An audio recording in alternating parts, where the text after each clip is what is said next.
100%.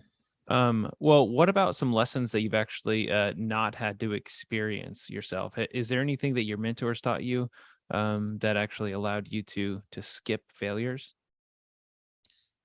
Well, I will say that is one of there are ways in which I've done that. But the truth is, that's one of my biggest mistakes. And mistakes are different than failures. Mistakes are things I wish I'd done differently, right? Hmm. It was a mistake not to listen to Jack Stack. The other thing it was a mistake of is I, like I said, I had some real pride issues, and I didn't see it. In my heart, I wasn't proud, but in my actions and the way I was thinking, it was pride. I had to learn things the hard way. I had to learn a lot of things the hard way. And I had a lot of really great people. I also had a score mentor, which I wish I could remember his name to honor him on this podcast.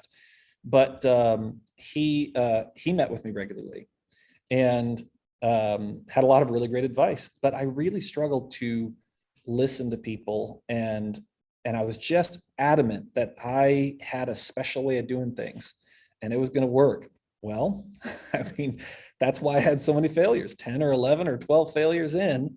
I got my butt kicked enough to where I recognized that I didn't have it all together, and that I was actually going to have to learn the old-fashioned way and listen and be humble and and it was going to take a long time. And I hated that. And that was the big thing that was driving me. I didn't like how slow everything was. And I was driven by the false, by the edifice of the entrepreneurial stories that we hear of overnight success.